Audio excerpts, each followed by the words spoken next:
Hello and welcome to the World Wanderers podcast, a proud part of the Wander Barn Podcast Network. I'm Ryan. I'm Amanda. And we're your hosts.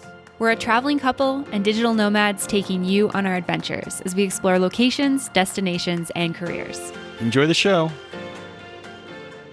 Hello, everyone, and welcome back for another episode of the World Wanderers podcast. We are very excited that you're joining us for today's episode of the show. And this week on the podcast, we are thrilled to have our fellow travel friend and digital nomad, Marilyn Borth, on the podcast today. And if that name is familiar, it's probably because you have seen or heard her on the show before. We had her on the show ages and ages and ages ago, back in 2016, maybe even 2015, talking about, living in Japan and having her own podcast at the time, and also teaching English online. And since then, we've kept in touch with Marilyn, and we've also been able to meet up with her in Mexico and meet her in person, which was really fun. We had a super awesome month in Puerto Vallarta together, and we are really excited to have her on the show this week. Yes, and also in the spring of 2020, when we put together an episode on different travelers' experiences around the world with everything going on, Marilyn was featured in that episode talking about her adventures trying to get back home from Brazil in March of 2020. So we are diving into Marilyn's whole travel story today, what drew her to traveling, her experiences teaching English around the world and specifically in Asia, and how her career and digital nomad lifestyle have evolved over the years. And so we're excited to dive into that. And in addition to this episode that's coming out right now that's focusing on Marilyn's story and some of her travel tips, we also have an episode for the World Wanderers Insider diving more into the career side and how Marilyn knew it was time where she was looking for something to move on from teaching and towards writing and copywriting, and then how she went about making that transition. So if you're thinking about a career move that might be on your horizon, you might find a lot of value in that World Wanderers Insider episode. And a reminder, to get the World Wanderers Insider, you can go to patreon.com/theworldwanderers and sign up there. Yeah, absolutely. So we hope that you enjoy this episode as much as we did. And without further ado, here is Marilyn. Welcome to the podcast today, Marilyn. We're really excited to have you here with us today. Thank you so much for having me, guys. Yeah, it's awesome to be catching up with you. We saw you a couple months ago in Mexico, and even since then, lots has changed in your life. So maybe we'll start with, where in the world are you joining us from? I know, I feel like it's been forever since I saw you. I am actually in Boston, Massachusetts, which is kind of a big deal for me because I actually just moved here. And I haven't lived in the States where I'm from since college, which was like 7 years ago. So yeah, I signed a lease and just live here now. Yeah, that's pretty like crazy. What does that feel like? It's definitely crazy. It's been crazy for sure. It kind of feels, I don't know, it's definitely bittersweet because it's kind of like I do miss traveling to an extent. Like I miss it so much. I miss having new experiences every day and meeting new people and like-minded people and stuff. But I kind of really enjoy just being in one place and being able to make like a group of friends and know that they're not going to like leave tomorrow or something. And also like just living in the States is so convenient for me. Like things will go wrong and I can just like call someone. And for the most part, it can get taken care of. And like we speak the same language and all this stuff. So for me right now, this is probably the best course of action because I kind of feel like I've been needing more of like a stationary lifestyle for a bit and seeing where it takes me. Yeah, for sure. I think we can definitely relate to that as well, especially after a really busy summer of traveling between Mexico, Canada, US. But maybe let's back up a little bit. Can you tell us a little bit about kind of your like travel story when you first fell in love with travel, how you started traveling? Oh yeah. Oh God. Okay, so it all started back in 2012. Nope, that's not correct. 2014. I know my years. So I graduated college in 2014, and my ex and I were just like, we don't really want to do the whole living in America and doing the career stuff. It just sounds awful. So instead, we decided to travel and we started by teaching English in Thailand, actually. So we were there for 6 months and it was one of the greatest experiences ever. I sometimes still like talk to some of my students. And I taught at a primary school and I loved the Thai culture. I loved the food. I loved the people. I just loved every aspect and how vastly different it was from America. And it just like instantly made me fall in love with traveling. I was like, this is the world. Like, what's going on out here? This is so different than everything I've ever known. And, I was there for 6 months. And then I went back to America because I kind of felt like this like familial and societal pressure to go back to the States and get like a regular job and blah, blah, blah. So I tried that and honestly didn't even start the job that I got and moved to Korea with my ex. This is such an insane story when I think about it. So I lived in South Korea for 5 months and taught English there at a hagwon, which is like a private school for, could be for various subjects, but I obviously taught English there. And so I did that for 5 months, hated it for a vast number of reasons, and then moved to Vietnam with my ex. And that's when I started teaching English online. I taught a little bit in schools there for a month and then just started doing VIP Kid, where I taught one-on-one to students in China, taught them English. And I was like, this is crazy amount of money. I get to work on my computer, make my own schedule. This is such a dream come true. And so I did that from Vietnam for, 6 months or 7 months. And I lived in Ho Chi Minh City. And I was like, this is such an eye-opening experience. And I just kept teaching English online. I did that for several years and I was bouncing around. I did actually live in, oh my God, I'm so sorry. I can't even figure out my own travel story. So I was in Vietnam and then I went to Japan for 3 months. And then I went to Prague for a year and a half in the Czech Republic just to experience Europe.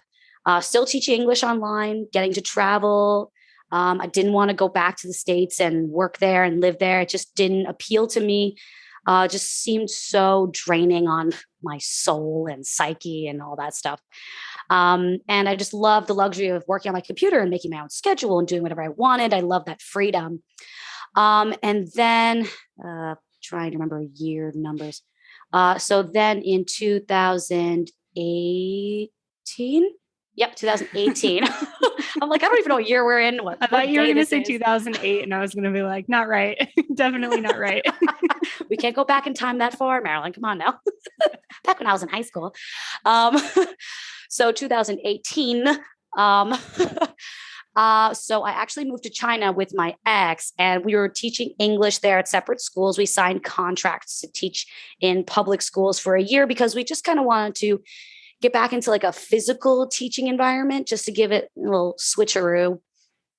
And so we were there and we were together for a month and a half. And we kind of just looked at each other and we were like, yeah, all right, this isn't working out anymore. I think it's time. So we were together for like 5 years and we were traveling together for 4 of those years. And then we broke up and it was like the first time I was ever on my own, and I was on my own in China. And it was a wild ride. So I moved out and I moved into this apartment right outside my school, which was great. I was a 5-minute walk from my school. And it was the first time I was ever on my own. And I was like, this is wild. What's this about? So then it's when I discovered like solo traveling. And that was the greatest discovery of my life, I will be honest with you. And so I finished up my contract teaching in China, made these amazing friends, had an amazing experience. And then I was just like, okay, I'm ready to teach English online again and just, go F off somewhere.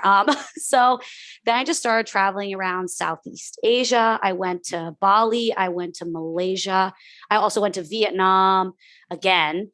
I went to Myanmar and Laos and just went to a number of different places and just stayed in some places for like a month or two, like Vietnam, or I just went there backpacking. And then I forgot what year is this now. So then 2020, the very beginning of 2020, I had just spent a little time in America for Christmas and stuff. And then I went to, where did I go? And then I went to Colombia because South America, because we were supposed to meet you. Oh my God, that's right. Oh my God. so much has happened in these several years. My God. So that's right. So January 2020, the end of January 2020, I went to Colombia. I specifically wanted to go there because I'd heard such amazing things about Colombia. And I really wanted to focus on my Spanish because I was pretty low level intermediate, I guess, at that time. And I was like, all right, cut the nonsense. Let's go learn some Spanish. Like, come on. I was learning in like high school and stuff, but that didn't stick. And I was like, I just really want to learn a second language. I'm teaching people English. I should be able to speak another language. This is embarrassing. So then I went to Colombia and I went to, and oh my God, I'm forgetting the word for this. I went to an immersion school. There we go. A Spanish immersion school. And I went there for 2 weeks and made the best friends there from all over the world. My Spanish improved drastically. And I got to experience Medellin, which is one of my favorite cities in the entire world. And I miss it so much.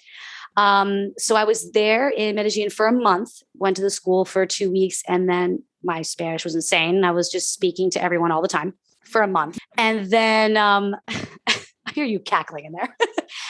So then I went to Brazil because my friend was actually going there for Carnival. And it was a huge bucket list item of mine to experience Carnival, which is like this crazy party for like a week in Brazil. And I was like, I need to go there. I need to do this. This is the perfect time, perfect opportunity. I'm here in South America. I might as well go. As an aside, Colombia and Brazil are not as close as you would imagine. I traveled forever on a plane. It's fine. Just going to breeze past that. So then I went to Brazil and I went to Carnival and I had a horrible experience in Brazil. I got robbed twice, not in physical altercations or anything, which is really good. Someone robbed me in my hostel and took one of my credit cards and all my cash. And then as I was traveling more northward, what the hell happened? Someone must have swiped my credit cards while I was walking, like with a scanner, and stole the information and then purchased a bunch of stuff with my credit cards. So I was traveling with 3 credit cards and 2 debit cards. And I was now out 2 credit cards and a debit card. So I had 2 cards left. And I was like, oh my God, I don't know what to do. But I had a plan at the end of my month in Brazil. It was going to be a month that I would go back to Colombia. So I had a round trip ticket. I had this plan. I was like, we're going to finish up Brazil. We're going to survive. And then we're going to go back to Colombia. I'm going to meet up with my best friends, Amanda and Ryan. We're going to hang out. It's going to be great. And I can't wait. I'm very excited to return to Medellin where I belong. I'm just going to stay there for as long as possible, whatever.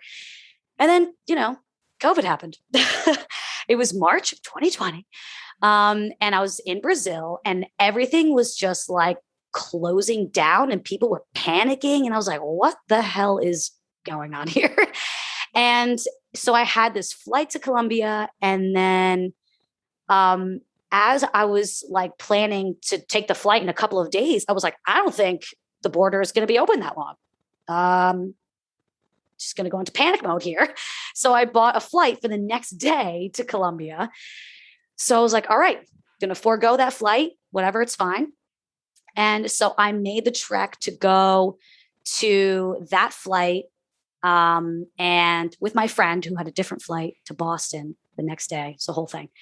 Luckily, she was going at the same time. We were going. And then at 1 a.m., no, sorry. Wait. Sorry. This is such a whirlwind. Oh my God. So what ended up happening? So on the way to the city that I need to take my flight to Colombia, not even 12 hours before my flight, Colombia just closed their borders to everybody. And I was like, oh, guess I'll go F myself.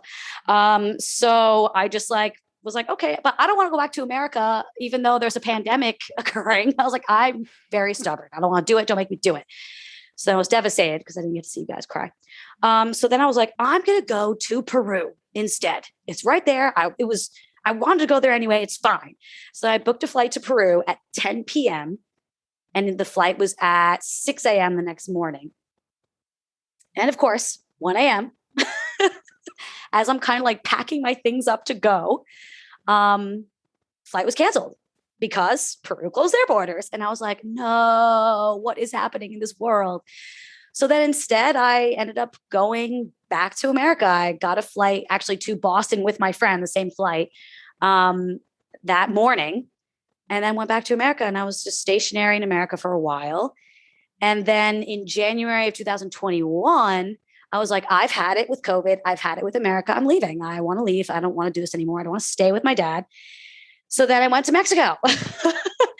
And then I was in Mexico for several months. I was in Playa del Carmen. And what I was doing was I was teaching English online, but I was also working for this private school as like, oh my God, what is the term? I've forgotten. Administrative assistant. And basically I was just doing everything, all the things. I was teaching children things and also like just answering phone calls and sending emails and doing all of that during the day. So I had like 2 jobs and kind of balancing them both in Playa del Carmen and loved it. I was like, oh yeah, this is awesome. I forgot how great traveling is. I love the warm weather. I love the people. And then I went to Puerto Vallarta after being there for 2 months or so, 3 months almost. And I met up with you guys for the first time. And like we had met via the internet eons ago, right? What year was that? Whenever you were in Japan. So I think that was like the 2016. I think that was 2018. No, it was like 2016. I remember where we were. That's why I asked you, because clearly I'm not getting my years right. Thank you, so guys. we've been internet friends for like 5 years before we met in person. Yes. And I remember it was a big thing when we finally figured out we're not only going to be in like the same side of the world, but you were going to be in Colombia. We had a trip planned to Colombia, and it was so devastating when like you couldn't get back in, and obviously we couldn't get in either. We ended up back in Canada too. And so when Mexico actually worked out, it was like, oh my God, we're making this happen. Yes, it finally happened. Not exactly the same place we originally thought, but that's fine. Still happened. Yeah, exactly. Yeah. And so thanks for that recap. That's a whirlwind journey across, I guess, how many years is that? 5, 6, 7 years? 7 years, yeah. The one thing I want to touch on, what was it like kind of making that transition to like, you know, you're on the other side of the world, you're kind of solo now, you're continuing to do and like starting to be a solo traveler after having a ton of travel experience, but obviously it's different when you're by yourself. What was that all like? At first it was a little like scary. I was just like, I'm here by myself. I have no one to like kind of like rely on or like have a buddy with me when I go traveling or, you know, pick someone's brain on the best places to go and all these kind of great positives of traveling with someone. But then like as time progressed, I was like, this is pretty awesome. I kind of love traveling by myself. Like it was just so eye-opening to me. It was like literally like the world was at my fingertips. I didn't have anybody telling me, you know, what to do or what to think or where to go. Like it was never up to anybody else's word. It was what I wanted to do. I'd be like, okay, I want to go to Bali, going to Bali. Oh, I want to go to Malaysia, going to Malaysia. Like it was just no one was in my way. And that's really what I loved about it.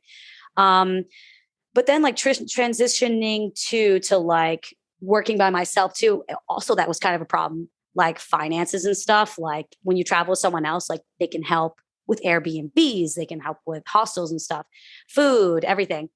That was another trying thing too, because it was like, okay, it's really all up to me. I have to be able to budget myself. Boo. So yeah, but I think for me anyway, I needed that. I really needed to be on my own and solo traveling. I think that everybody should solo travel at some point in their life, even if it's just like one little trip, one weekend, like something. I think everybody should be able to do it because you discover kind of what, you know, makes you happy and you aren't so constricted to somebody else and what they want to do or anything like that. And I think that it was one of the most eye-opening experiences of my life for sure. Yeah, that was definitely something after we had traveled, I guess like a year in total together, we kind of consciously decided that we needed to do solo trips and both took like a month to just choose what we wanted to do and went completely independently.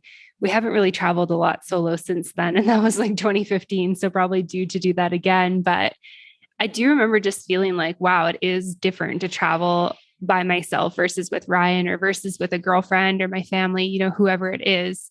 And especially I feel like as like a woman, you're just like way more conscious of the fact that you don't have like somebody else with you or that it's like dark at night or how far your hostel or Airbnb is from where you are with friends, et cetera, et cetera. Yes, so true. I'm glad that you brought that up because I totally agree. Like as a woman, it's very different. I realized that I really needed to pay very close attention to my surroundings. Like my head always needs to be on a swivel.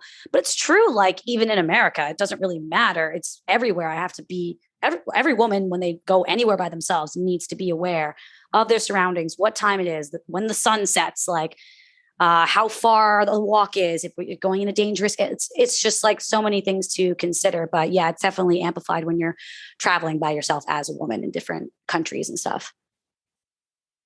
Yeah, for sure. And then can you share a little bit about kind of, because it seems like you've gone kind of back and forth between like, working in person a little bit. So teaching at these schools and then like teaching online, just kind of the decision to like, have periods where you're like in a city working in person versus like, teaching for VIP Kid exclusively? Good question. So I always just love to change things. I think that change for me is good. For the most part.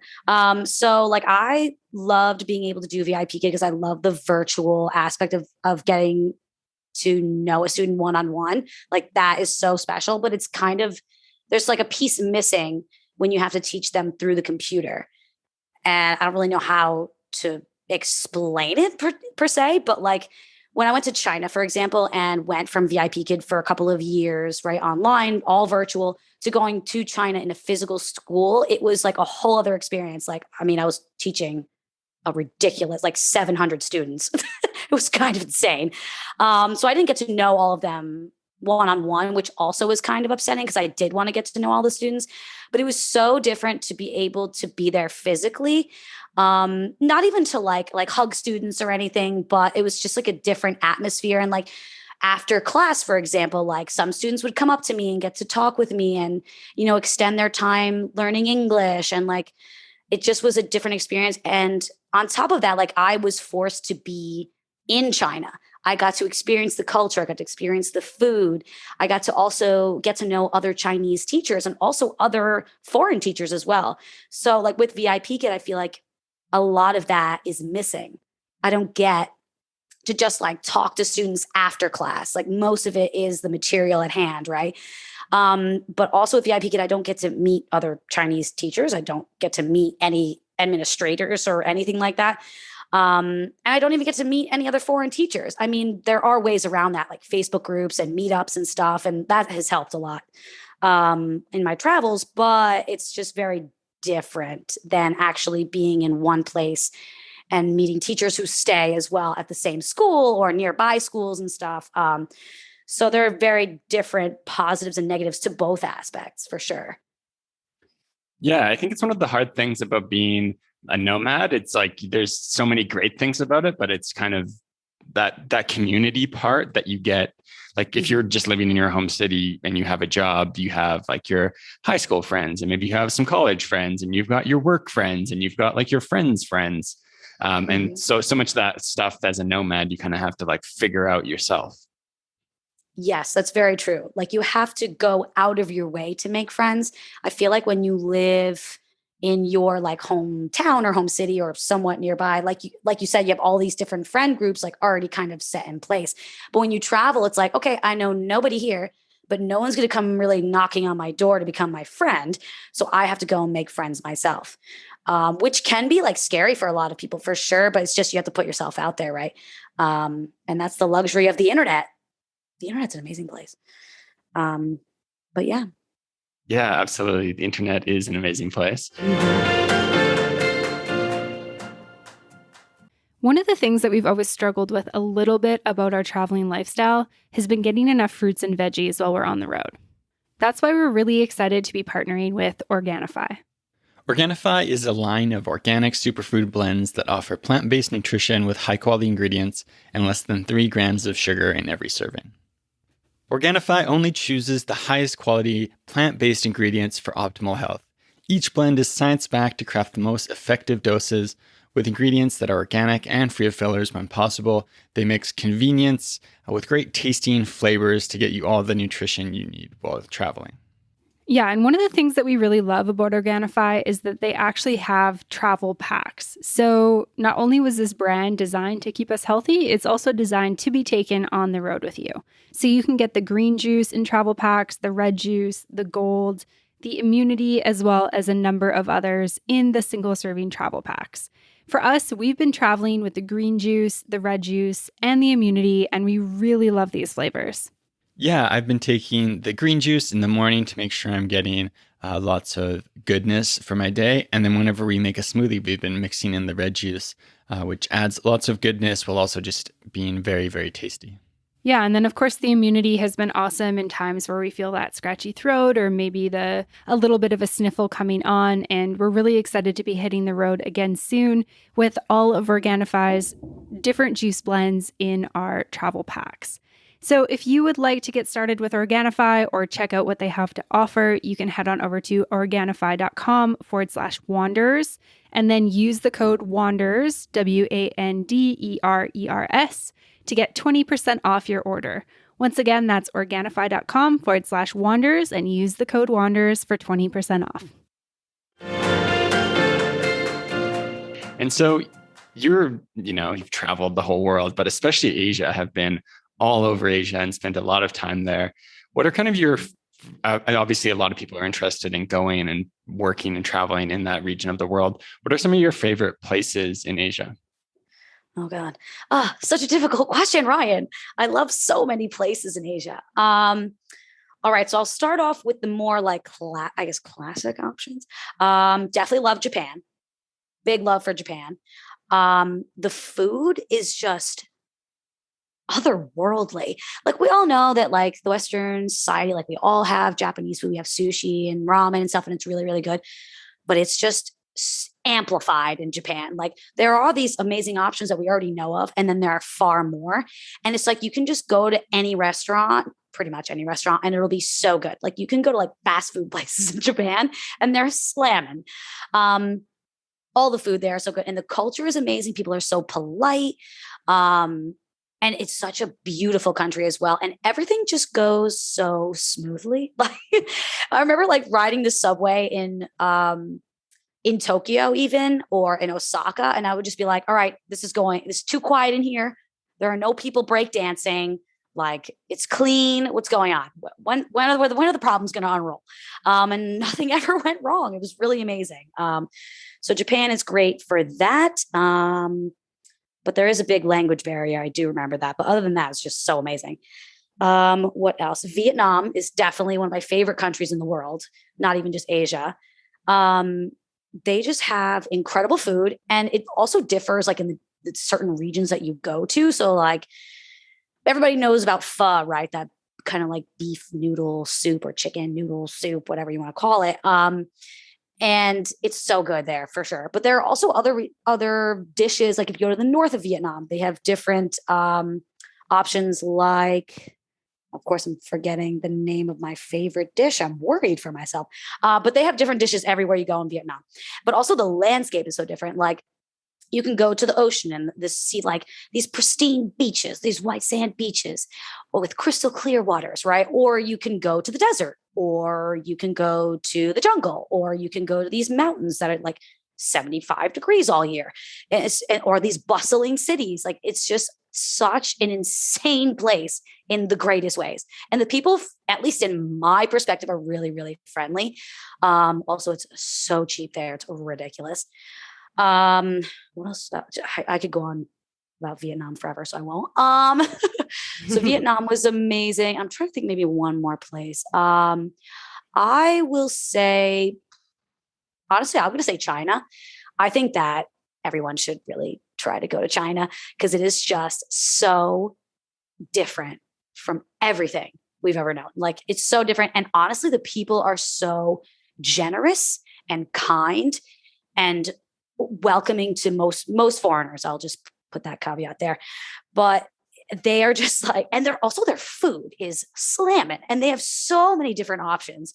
You could try every dish. Actually, no, you couldn't try every dish because you'd be dead by the time you tried, because there are just so many, and every region is different, and it's incredible. Like I know people are like, oh, Chinese people are so rude, or they'll say like horrible things like that, but like they really, really are not. There are certain things that, of course, cultural differences, like for example, they don't line up for certain things and it confuses me, but but they just like are really genuinely so nice. Like the amount of gifts I was just given for existing in my school, from my students, from other teachers and stuff, like even like strangers would give me things. It was really incredible.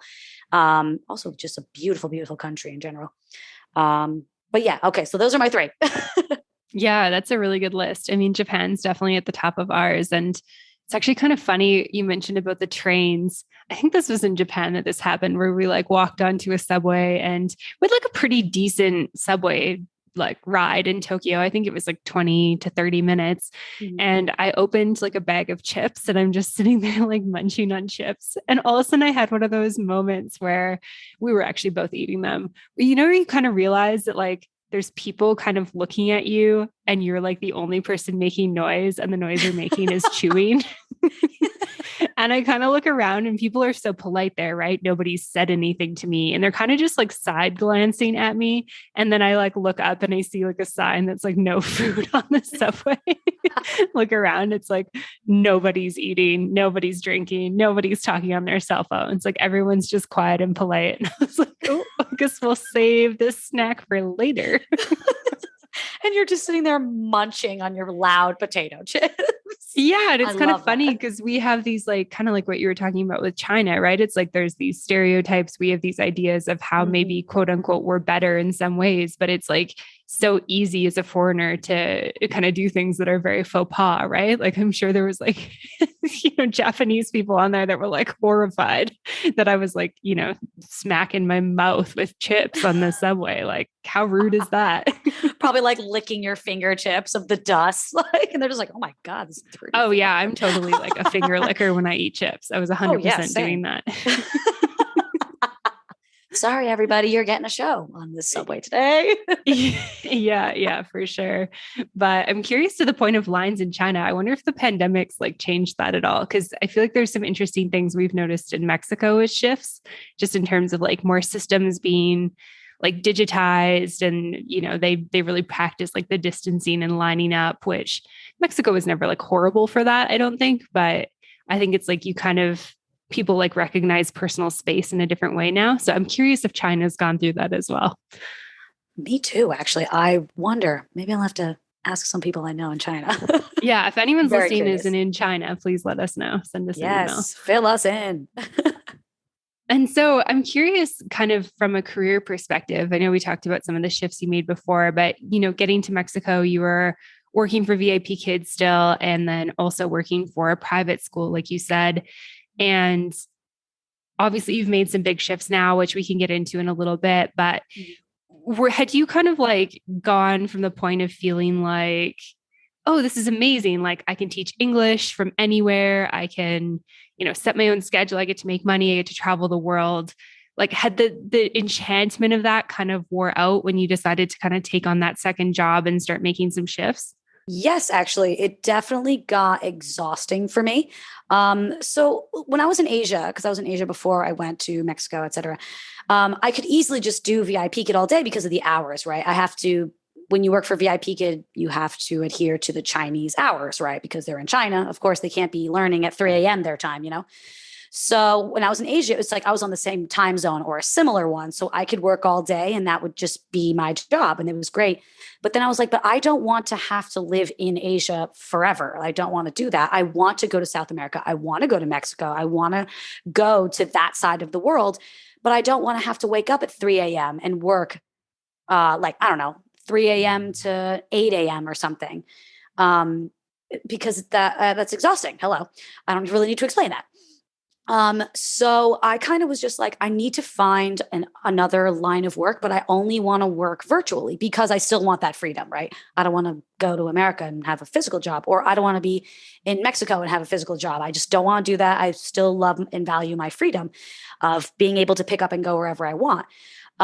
So I was talking to my friend. So I'd gotten this job during COVID. I was actually in America and working at home doing VIP Kid, and I was exhausted. And I was talking to my friend, and she was like, she had done VIP Kid too, and she got this job working at this online private school. And she was like, Marilyn, do you want to come work with us? We need somebody. We need an administrative assistant. Like, you don't need to really be able to do anything special, just like send emails, phone calls, and whatever. And they pay like somewhat similarly to VIP Kid. And I was like, done. So I got the job, and I did that for about a year. And because I wanted to at some point be able to go to Mexico. So then I went to Mexico. Oh God, I don't even know. 6 months after starting that job. And then I was working from Mexico with that job, and it worked out so perfectly because I was able to do a little bit of VIP Kid in the morning and still set that schedule, but then follow the other schedule of this other job during the day, which had stupid hours. It was insane. But usually it would be like 10 a.m. to like 2 p.m., 3 p.m. or something, depending on random nonsense. So I was able to do both of those jobs. And I kind of like that because I was able to do different things, because VIP Kid, as getting back to your question, like, it was kind of wearing down on me. And I love teaching the same students, and I love teaching different students, but the material kind of got dry and exhausting. And I was like, I don't care about the word apple anymore. It means nothing to me. So I was just like, I need to do something else. So I was doing that. And so it was kind of nice to be able to do both. Yeah. So that was really nice. Yeah. Yeah, for sure. That definitely makes sense. I mean, I think that VIP Kid is a really awesome opportunity. Like, I think I actually heard about VIP Kid through you for the first time when we had you and your ex on the podcast ages ago, like when we first connected in 2016.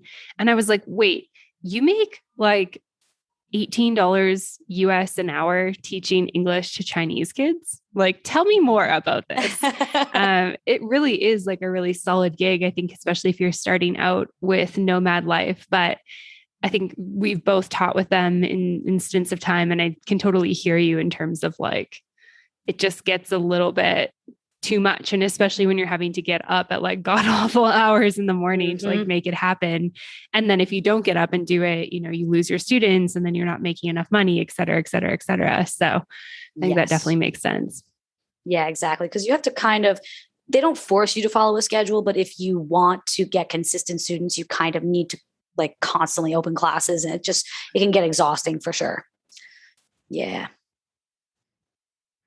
Amazing. And so you left Mexico in June of 2021, I believe is right.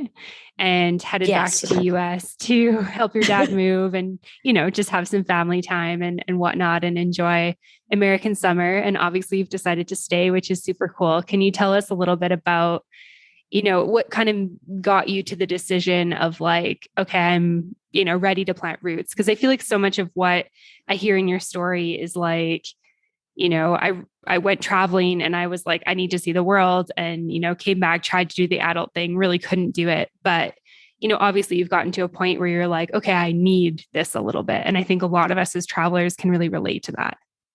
Yes, exactly. I've been traveling for 7 years ultimately. And I just and especially in the last couple of years, I've been in places for like a month or 3 months, and then jumping to the next place and the next place and the next place and the next place. And as much as I hate to admit it, like, that does get lonely. Like, it really, really does, because you're just like, now I have to go and make new friends. I have to repeat this process again. And then I go to this new place and then I have to do it again. So it does get exhausting. It's very taxing on, I think, anybody. It really can be, especially when you're a solo traveler. Like, I love all the experiences and stuff, but it gets so exhausting. And I just want to have like a stable group of friends. Like, I also want to be able to like date and like, just, I don't know, have a somewhat stable existence. So I guess when I went to Mexico, I was already kind of second guessing. I was like, I kind of liked being home for a little bit and like having my stable, amazing group of friends and like family nearby and stuff. And then, so I was in Mexico for several months, and then I came back in June, and I was just like, I kind of want to just sit. Because as you were just saying, like, it does get exhausting. So I kind of just like, and I still work online. I'm still working online, but actually doing a much better job and something more just what I want to be doing in the long run as a better career choice and life choice and everything. But I just wanted to have a place where I could call home. It could be my place, because I feel like I'm constantly jumping from Airbnb and my dad's house and all this other stuff. And I just kind of want to be stationary for a little bit. And I don't know if it's going to be permanent. I don't know if it's going to be something that I'm going to continue to do for the rest of my life and never travel full time again. Or I could just leave tomorrow. I don't know. Well, I'm just kind of playing it by ear, and we'll see. And what made you settle on Boston? Very good question. So I'm from New York State. So I'm from an area like 2 hours drive from New York City. And, I would always visit New York City and I like it, but there's something about it that doesn't really strike me as much as it does everybody else. And I won't get into details. But I just don't really care for the culture there.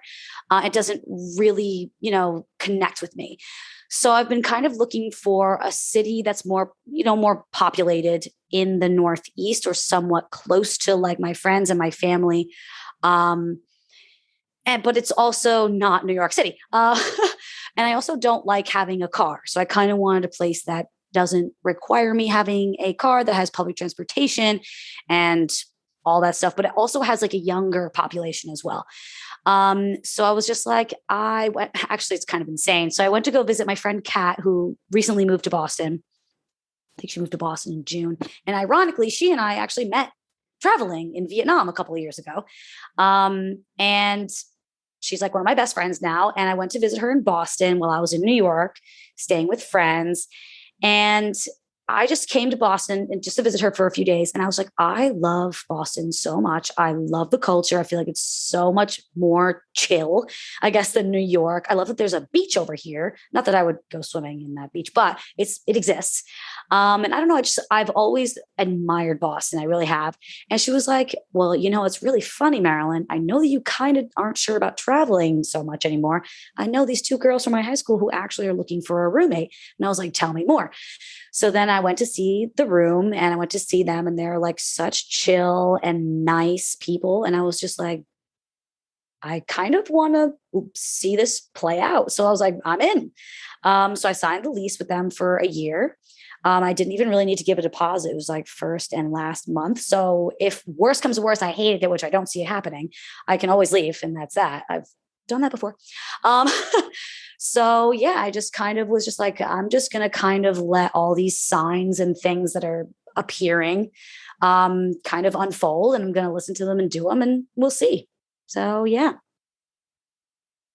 Yeah, that's really cool to hear. I think it's cool too that you were kind of like had sort of like put it out, I guess, to the universe, you could say, of like what you were looking for, and then went to visit a friend and you're like, this is the place. This is the place I've been looking for. And everything kind of just fell into place, which I always take as like a sign that you're on the right path. And I think that it's cool that you kind of trusted that, because I think after traveling for so long, and maybe you can tell me how you feel about this, but I feel like there's kind of this identity around like being a traveler, being a digital nomad. And sometimes it feels weird to think about letting that go, I guess. But it's like you said, like you could leave at any point. You're not like, it's not like you've signed a deal with the devil where you have to do this for the rest of your life or anything like that. But I'd be curious to know, like, did you experience that where you're like, but I'm nomadic, I like, I travel full time? Or were you just like, no, I'm really ready for this? Amanda, I love that you just said that, because I 1000% have experienced that like almost every moment since being here.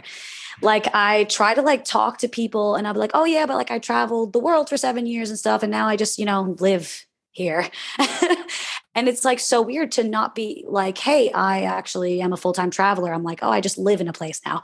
And also like having conversations with my friends and like even like acquaintances, they're like, oh, where are you going next? I'm like, I don't know. I just live now in America. And they're just like, what? But why? What's good? And like people are like, it's not computing for them. And sometimes for me, even for myself, I'm like, I actually don't even know who I am fully without traveling, which I think is okay at the same time, because I think that traveling will always be a huge part of my life, whether it's full time or if it's just like 1 week a year or something. I doubt that I'll be traveling that little ever, but it's fine. But I'm glad that you said that because I have been struggling a little bit with that, like kind of the identity. I'm like, I am a traveler, or I have been for so long. I don't really know how to identify myself now. Um, so yeah, but I think it's par for the course, and I'm kind of like taking it as it comes and trying to just be like, just embrace it for now. And if you really need to go traveling, you can go traveling. It's fine. Yeah, for sure. I feel like this is something we've experienced, like being back in Canada for the pandemic. I think we were back for like 8 months, and we actually were like looking at like buying a place there. And it was never the intention of like, hey, we'll live here 12 months of the year, but it was like, maybe we'll spend more time than we have been over the last 5 years in Canada. And then, that just didn't work out, which is, fortunate looking back on it, because Canada's, crazy with the pandemic and all the things that I won't get into on this podcast episode. But I feel like it was kind of like, that was one of the things as we were going through the process of looking at like getting a quote unquote home, where I was like, but I don't live in Canada. Like, that's not what I've been doing for the last, 5 years. Like, that's not me. And I really kind of struggled with that idea, even conceptually. Yet I think it's so important for us to kind of like let go of these like self-made, I guess, labels that we've given ourselves, and really trust what we need to do that's best for us. So I think it's really cool that you've made this transition, and it sounds like it's going really well so far. Oh yeah. Thank you so much. Yeah. I'm very pleased. We'll see how I feel, when winter comes, because I hate the cold, but other than that, yeah, I'm actually pretty excited. We'll see how it goes. Well, Mexico is just a direct flight away. Exactly. Don't worry. I know that real well. I'm very close to the airport. Awesome. Well, thanks so much, Marilyn. We're going to hold on to you to do a bit of a TWW Insider podcast afterwards. Anything else you want to touch on, Amanda? No, I think if anyone wants to learn a little bit more about like copywriting, freelance writing, all of that type of stuff, then definitely check out the episode that we're going to be continuing on with for the Insider. We'll talk a little bit more about Marilyn's recent career change and all that good stuff. But until then, Marilyn, can you share with listeners where they can go to find you? Yeah, absolutely. I am on Instagram. You can check me out there. It's MARRR_ILYN. I should probably change that. You can also find me on Facebook as Her Quirky Journey. That's my travel blog. You also find me, at my travel blog, which is herquirkyjourney.com. Amazing. Thank you so much for this conversation today. This has been so fun. Yes. Thank you guys so much for having me. Thanks for listening to this episode. If you want more, make sure to check out the World Wanderers Insider, available on Patreon at patreon.com/theworldwanderers. For show notes, head over to theworldwanderers.com.